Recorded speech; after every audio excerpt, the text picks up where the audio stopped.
जय श्री कृष्णा दोस्तों। आज के वीडियो में मैं आपके लिए देवी कवच का पाठ लेकर के आई हूँ।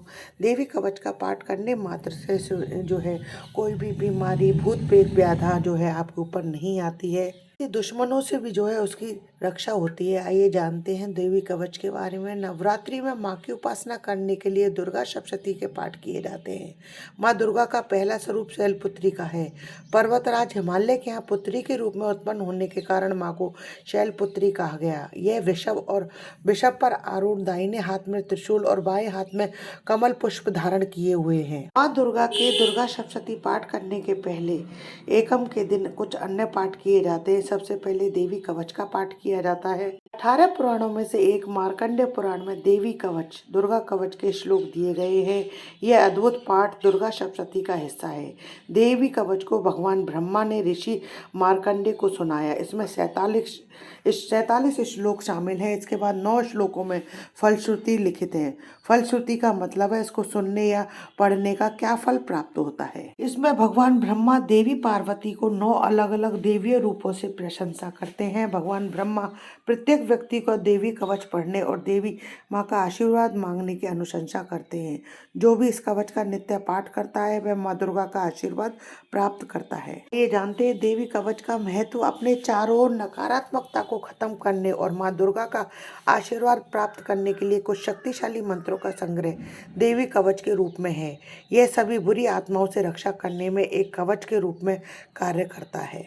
मंत्रों में नकारात्मक प्रतिकूल कंपन को अधिक सकारात्मक और आकर्षक कंपन में बदलने की क्षमता होती है। ऐसा कहा जाता है कि वह व्यक्ति जो ईमानदारी से भक्ति भाव और सही उच्चारण के साथ नियमित रूप से देवी कवच को पढ़ता है वह सभी बुराइयों से संरक्षित रहता है। इस व्यक्ति का जो है शत्रु कभी भी बुरा नहीं कर सकते, वह बीमारियों से भी बचा रहता है।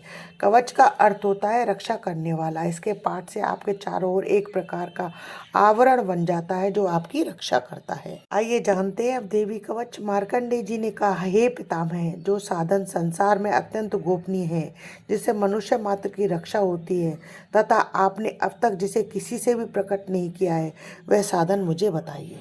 ब्रह्मा जी ने कहा, हे महात्मन, संपूर्ण प्राणियों का कल्याण करने वाला देवी का कवच अत्यंत गोपनीय है। हे महामुनि, उसे सुनिए। हे मुने, दुर्गा की नव शक्तियों में पहली शक्ति का नाम शैलपुत्री है, दूसरी शक्ति का नाम ब्रह्मचारिणी, तीसरी शक्ति का नाम चंद्रघंटा है, चौथी और पांचवी शक्ति का नाम क्रमशः कूष्मांडा और स्कंद माता है, छठी शक्ति का नाम कात्यायनी है, सातवीं, आठवीं और 9वीं शक्तियों के नाम क्रमशः कालरात्रि, महागौरी और सिद्धिदात्री है। ये सब नाम सर्वज्ञ महात्मा वेद देव भगवान के द्वारा ही प्रतिपादित हुए हैं। जो मनुष्य अग्नि में जल रहा हो, रणभूमि में शत्रुओं से गिर गया हो, विषम संकट में फंस गया हो तथा इस प्रकार भय से आतुर होकर जो भगवती दुर्गा की शरण में प्राप्त हुआ हो, उसका कभी कोई अमंगल नहीं होता है। युद्ध के समय संकट में पड़ने पर भी उसके ऊपर विपत्ति नहीं दिखाई देती है। उन्हें दुख शोक और भय की प्राप्ति नहीं होती है। जिन्होंने भक्ति पूर्वक देवी का स्मरण किया है उनका निश्चय अभ्युदय होता है। हे देवेश्वरी, जो तुम्हारा चिंतन करते हैं उनकी तुम निसंदेह रक्षा करती हो। चामुंडा देवी प्रेत पर आरूढ़ होती है, वाराही भैंसे पर सवारी करती है, ऐन्द्री का वाहन ऐरावत हाथी है, वैष्णवी देवी गरुड़ पर आसन जमाती है, माहेश्वरी वृषभ पर आरूढ़ होती है, कौमारी का वाहन मयूर है, भगवान विष्णु की प्रियतमा लक्ष्मी देवी कमल के आसन पर विराजमान है और हाथों में कमल धारण किए हुए है। वृषभ पर आरूढ़ ईश्वरी देवी ने श्वेत रूप धारण कर रखा है। धामी देवी हंस पर विराजमान है, सब प्रकार के आभूषणों से विभूषित है। इस प्रकार ये सभी माताएं सब प्रकार की योग शक्तियों से संपन्न है। इसके सिवा और भी बहुत सी देवियां हैं जो अनेक प्रकार के आभूषणों की शोभा से युक्त होकर नाना प्रकार के रत्नों से सुशोभित हैं। संपूर्ण देवियां क्रोध में भरी हुई हैं, भक्तों की रक्षा के लिए रथ पर बैठी दिखाई देती हैं।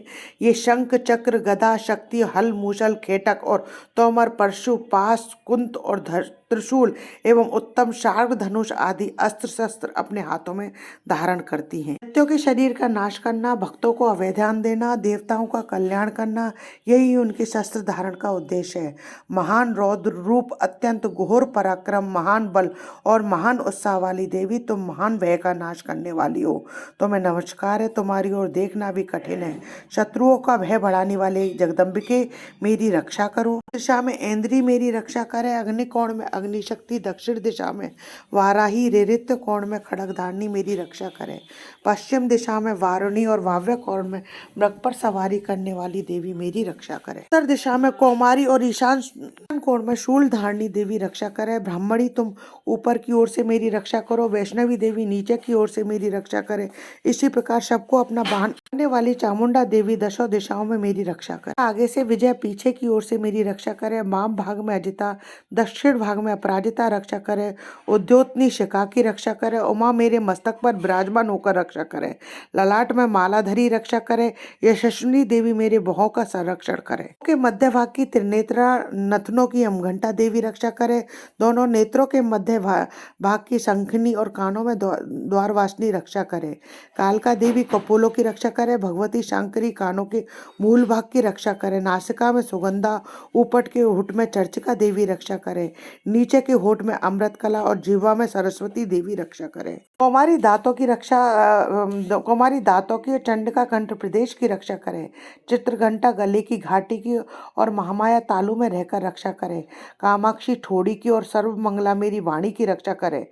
भद्रकाली ग्रीवा में और धनुर्धरी पृष्ठवंश में रहकर रक्षा करे। कंठ के भारी भाग में नीलग्रीवा, कंठ की नली में नलकूबरी रक्षा करे। दोनों कंधों में खड़गनी और मेरी दोनों भुजाओं की ब्रजधारिणी देवी रक्षा करे। दोनों हाथ में दंडनी और उंगलियों में अंबिका रक्षा करे। शूलेश्वरी नखों की रक्षा करे। कुलेश्वरी कुक्षी में रहकर रक्षा करे। महादेवी दोनों स्तनों की और शोक विनाशिनी देवी मन की रक्षा करे। ललिता देवी हृदय में और शूल धारणी देवी उदय में रहकर रक्षा करे। नाभि में कामनी, गुह्य भाग की गुहेश्वरी देवी रक्षा करे। पूतना और कामिका लिंग की और महिषवासिनी गुदा की रक्षा करे। भगवती कटी भाग में और विंध्यवासिनी घुटनों की रक्षा करे। संपूर्ण कामनाओं को देने वाली महाबला देवी दोनों पिंडलियों की रक्षा करे। नारसिंगी दोनों घुट्टियों की और तेजस्वी देवी दोनों चरणों के पृष्ठभाग की रक्षा करे। श्री देवी पैरों की उंगलियों की और तलवासनी पैरों के तलवों में रहकर रक्षा करे। अपनी दाढ़ों के कारण भयंकर दिखाई देने वाली दृष्टा कराली देवी नखों की, ऊर्ध्वकेशनी देवी केशों की रक्षा करे। रोमवलियों के छिद्रों में कौवारी, त्वचा की वागीश्वरी देवी रक्षा करे। पार्वती देवी रक्त, मज्जा, वसा, मांस, हड्डी और मेद की रक्षा करे। हाथों की कालरात्रि और पित्त की मुक्तेश्वरी रक्षा करे। मूलाधार आदि कमल कोशों में पद्मावती देवी, कफ में चूड़ामणि देवी स्थित होकर रक्षा करे। नख के तेज की ज्वालामुखी रक्षा करे। जिसका किसी भी अस्त्र से भेदन नहीं हो सकता, वह अवेद्या देवी शरीर की समस्त संधियों में रहकर रक्षा करे। ब्रह्मणी आप मेरे वीर्य की रक्षा करे। छत्तीसरी छाया की रक्षा करे। धर्मचारिणी देवी मेरे अहंकार, मन और बुद्धि की रक्षा करे। तो मैं वज्र धारण करने वाली वज्र हस्ता देवी मेरे प्राण, अपान, व्यान, उदान और समान वायु की रक्षा करे। कल्याण से शोभित होने वाली भगवती कल्याण शोभना मेरे प्राणों की रक्षा करें। रस, रूप, गंध, शब्द, स्पर्श इन विषयों का अनुभव करते समय योगिनी देवी रक्षा करे। सत्वगुण, रजोगुण, तमोगुण की रक्षा सदा नारायणी देवी करे। वाराही आयु की रक्षा करे। वैष्णवी धर्म की रक्षा करे। चक्रणी देवी यश, कीर्ति, लक्ष्मी, धन और विद्या की रक्षा करे। इंद्राणी आप मेरे गोत्र की रक्षा करे। चंडिके तुम मेरे पशुओं की रक्षा करो। वे पुत्रों की रक्षा करे। भैरवी पत्नी की रक्षा करे। मेरी पत्नी की सुपता तथा मार की क्षेमकारी देवी रक्षा करे। के दरबार में महालक्ष्मी रक्षा करे। सब और व्याप्त रहने वाली विजया देवी संपूर्ण मध्यों से मेरी रक्षा करे। पूर्ण भयों से मेरी रक्षा करे। जो स्थान कवच में नहीं कहा गया है, अतः तुम्हारे द्वारा रक्षित हो, रक्षा से रहित है, वह सब तुम्हारे द्वारा सुरक्षित हो, क्योंकि तुम विजयशालिनी, पापनाशनी हो। यदि मनुष्य अपने शरीर का भला चाहे तो बिना कवच के कहीं, क्योंकि तुम विजयशालिनी और पापनाशनी हो, यदि अपने शरीर का भला चाहे तो मनुष्य बिना कवच के कहीं एक पग भी ना जाए। कवच का पाठ करके ही यात्रा करे। कवच के द्वारा सब ओर से सुरक्षित मनुष्य जहाँ जहाँ भी जाता है, वहाँ वहाँ उसे धन लाभ होता है। संपूर्ण कामनाओं की सिद्धि करने वाली विजय की प्राप्ति होती है। वह जिस जिस अविष्ट वस्तु का चिंतन करता है, उसको निश्चय ही प्राप्त कर लेता है। ओर से सुरक्षित मनुष्य जहाँ जहाँ भी जाता है, वहाँ वहाँ उसे धन लाभ होता है। संपूर्ण कामनाओं की सिद्धि करने वाली विजय की प्राप्ति होती है। वह जिस जिस अविष्ट वस्तु का चिंतन करता है, उसको निश्चय ही प्राप्त कर लेता है। उस इस पृथ्वी पर तुलना रहित महान ऐश्वर्य का भागी होता है। कवच से संरक्षित मनुष्य निर्भय हो जाता है। युद्ध में उसकी पराजय नहीं होती। वह तीनों लोकों में पूजनीय होता है। देवी का यह कवच देवताओं के लिए दुर्लभ है। प्रतिदिन नियम पूर्वक तीनों संध्याओं के समय श्रद्धा से इसका पाठ करता करता है उसे देवी कला प्राप्त होती है तथा वह तीनों लोकों में कहीं भी पराजित नहीं होता है। इतना ही नहीं, वह अपमृत्यु से रहित होकर 100 से भी अधिक वर्षों तक जीवित रहता है। पकड़ी, चेचक, कोढ़ आदि संपूर्ण व्याधियां नष्ट हो जाती है। कनेर, भांग, अफीम, धतूरे आदि आदि का स्थावर विष, सांप, बिच्छू आदि के काटने से चढ़ा हुआ जंगम विष तथा अहिफेन और तेल के संयोग आदि से बनने वाला कृत्रिम विष, ये सभी प्रकार के विष दूर हो जाते हैं, उनका कोई असर नहीं होता है। पृथ्वी पर मारण मोहन जितने भी अविचारिक प्रयोग होते हैं, इस प्रकार के जितने मंत्र यंत्र होते हैं, वे सब इस कवच को हृदय में धारण कर लेने पर मनुष्य को देखते ही नष्ट हो जाते हैं। यही नहीं, पृथ्वी पर विचरने वाले ग्राम देवता, आकाशचारी देव, विशेष जल के संबंध से प्रकट होने वाले गण, उपदेश मात्र से सिद्ध होने वाले निम्न कोटि के देवता, अपने जन्म के साथ प्रकट होने वाले देवता, कुल देवता, कंठमाला, डाकनी, शाकनी, अंतरिक्ष में विचरने वाली अत्यंत बलवती भयानक डाकनियां, ग्रह, भूत, पिशाच, यक्ष, गंधर्व, राक्षस, ब्रह्म राक्षस, बेताल, कूष्मांड और भैरव आदि अनिष्ट कारक देवता भी हृदय में कवच धारण किए रहने पर मनुष्य को देखते ही भाग जाते हैं। कवचधारी पुरुष को राजा के समान वृद्धि प्राप्त होती है। यह कवच मनुष्य के तेज की वृद्धि करने वाला उत्तम कवच है। कवच का पाठ करने वाला पुरुष अपनी कीर्ति से विभूषित भूतल पर अपने श्रेयस के साथ साथ वृद्धि को प्राप्त होता है।